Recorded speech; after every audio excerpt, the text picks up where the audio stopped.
தனுஷ், சிவகார்த்திகேயனுக்கு இடையே நட்பில் முதிர்ச்சி ஏற்பட்டு இருக்கிறது என்றும், இப்போதும் அவர்கள் நெருங்கிய நண்பர்களாக தான் உள்ளனர் என்று இசையமைப்பாளர் அனிருத் தெரிவித்துள்ளார்.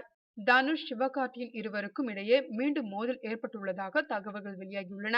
காக்கி சட்டை படத்தின் பத்திரிகையாளர் சந்திப்புக்கு வராதது மற்றும் ஒரு நிகழ்ச்சியில் சிவகார்த்திகேயனை பார்த்தவுடன் வெளியேறியது உள்ளிட்ட விஷயங்கள் பற்றி பரபரப்பாக செய்திகள் வெளியாகி வருகின்றன. சிவகார்த்திகேயன் இதனை மறுத்தாலும் தனுஷ் இது பற்றி எதுவும் தெரிவிக்காமல் மௌனம் சாதிக்கிறார். இதனிடையே தனுஷ், சிவகார்த்திகேயன் இருவருக்குமே நெருக்கமான நண்பராக வலம் வருபவர் இசையமைப்பாளர் அனிருத். இருவருக்கும் இடையே பிரச்சனை எதுவும் இல்லை என்று கூறியுள்ளார். தனுஷ் தயாரிப்பில் சிவகார்த்திகேயன் நடித்து தான் இசையமைத்த காக்கி சட்டை படம் வெளியாக இருக்கிறது. அப்புறம் எப்படி சண்டை இருக்கும்? எதிர்நீச்சல் நேரத்திலே இப்படியான வதந்திகள் வரும் என்று நினைத்தோம்.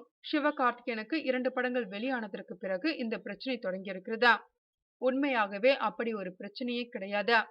ஒருவருடைய வளர்ச்சி இன்னொருத்தருக்கு சந்தோஷத்தை தான் கொடுக்கிறது. தனுஷ் சார் வராமல் இருந்தது ஏற்கனவே பேசி வைத்து நடந்ததுதான். இப்போது சிவகார்த்திகேயனும் ஒரு முக்கிய ஸ்டார். அவருக்கு யாருடைய உறுதுணையும் இப்போது தேவையில்லை. தனுஷ் சார் இப்போது வந்து பேசினார் என்றால் அது சிவாவின் வளர்ச்சியை தான் குறைவாக்கும். சிவகார்த்திகேயன் வளர்ச்சிக்காக தோள் கொடுத்தவர். இப்போது வளர்ந்த பிறகு சற்று தள்ளி நின்று மகிழ்கிறார். தனுஷின் இந்த அணுகுமுறை உண்மையில் சிவாவிற்கு நெகிழ்வான ஒன்றுதான். இருவரது நட்பிலும் தெளிவாக தெரிகிறது முதிர்ச்சி தானே தவிர விரிசல் அல்ல என்று கூறியுள்ளார் அனிருத்.